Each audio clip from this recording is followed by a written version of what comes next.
नमस्कार सबैजनालाई स्वागत छ हाम्रो च्यानल तेस्रो आँखामा। आज पनि हामीले लिएर आएका छौँ ओशोको बुक फ्रम डेथ टु डेडलेसनेसबाट एउटा मेडिटेसन टेक्निक, जुन मेडिटेसनको टेक्निक हो आवाज ध्यान, मतलब साउन्ड मेडिटेसन। साउन्ड मेडिटेसन गर्ने बेला ध्यान दिन पर्ने कुराहरू ओशोले भनेका छन् त्यो book the from death to डेडलेसनेसमा, जुन चाहिँ मैले अहिले हजुरहरूलाई भन्न गइरहेको छु। यो मेडिटेसन गर्नलाई हजुरलाई साउन्डको जरुरत छ। डिफ्रेन्ट हर्ट्सको साउन्डहरूले हजुरलाई डिफ्रेन्ट असर पार्छ।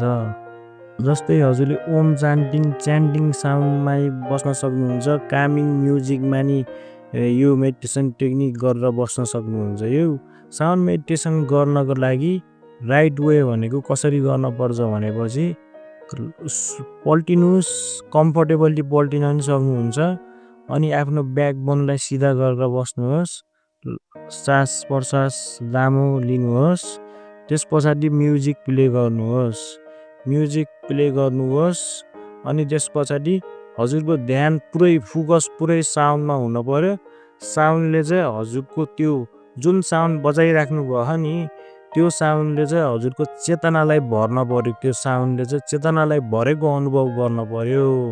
उहाँले यो मेडिटेसन टेक्निक 10-15 मिनटसम्म गर्न सक्न पर्यो। उहाँले चाहिँ यो meditation technique, sound meditation technique कसरी गर्ने भनेर सिकाउनु भएको थियो the book of death to डेडलेसनेसमा।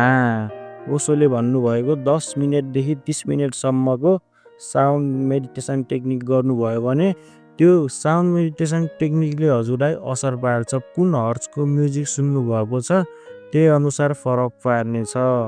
हजुरले के गर्न पर्यो भनेपछि अनुमति दिन पर्यो कि हजुरको चेतनालाई त्यो साउन्डले भरियोस्, त्यो साउन्डले हजुरको चेतना भरियोस्, त्यस्तो अनुमति दिन पर्यो।